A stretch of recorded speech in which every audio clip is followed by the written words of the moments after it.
Ang alamat ng pinya.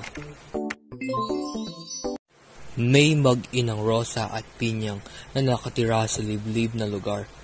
Dahil mag-isang anak lang si Pinyang, lumaki siyang sunod ang layaw sa ina.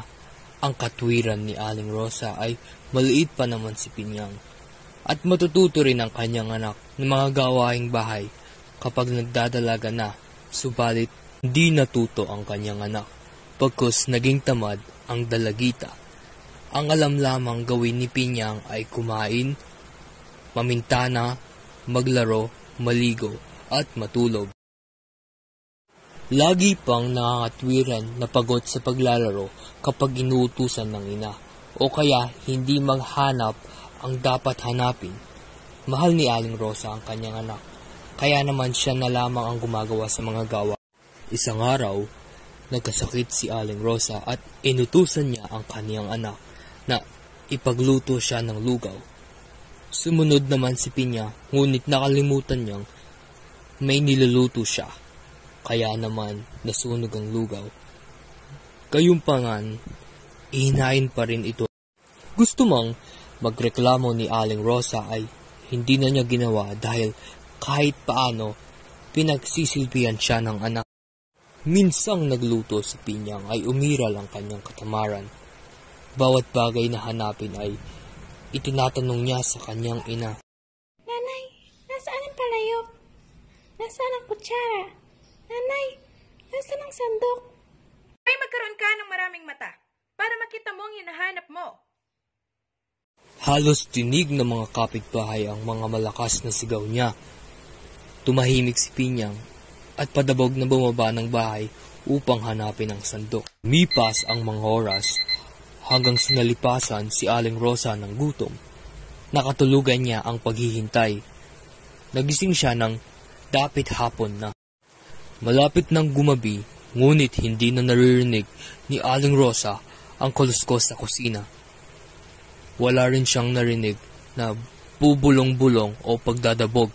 Nabahala siya, kaya kahit may sakit ay pinilit niyang tumayo upang hanapin ang. Ni isa man sa kapitbahay ay walang nakakita kay Pinyang. Mula pa kaninang umaga, hindi nawalan ng pag-asa si Aling Rosa. Marahil nandyan lang sa tabi-tabi ang. Naisip niya marahil nagtatampo lamang si Pinyang dahil sa huling sinabi niya. Nagpagaling siya at nagpalakas upang mahanap niya ang anak, ngunit naging bigo siya. Hindi na niya makita. Hindi kaya't lumayas na si Pinang dahil hindi niya na ako naaasikaso? O kaya naman, nagsawa na siya sa pag-aaruga sa akin? Ang mga katanungang ito ay nagsasalimbayan sa kanyang utak. Lumipas ang mga araw at lagi niyang hinihiling na sana ay bumalik na ang kanyang dalag.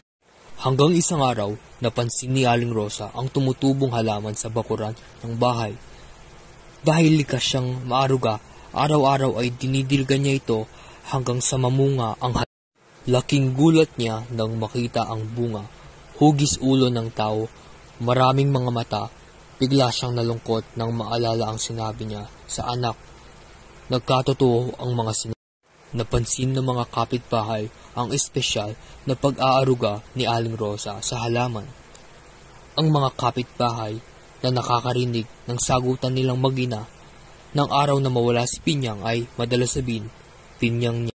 Bilang pag-aalala sa anak, pinadami ni Aling Rosa ang tanim at pinimigay ang iba. Bawat pinyang pinamigay niya, ikukwento niya kung paano siya nagkaroon ng kakaibang halamang tanim. Mula noon, tinawag na pinya ang halaman may bunga na hugis ulo ng tao. Matutong sumunod sa mga utos ng mga magulang. Tamang disiplina ang kailangan upang lumaking masipag at marunong sa gawanging bahay ang mga bata.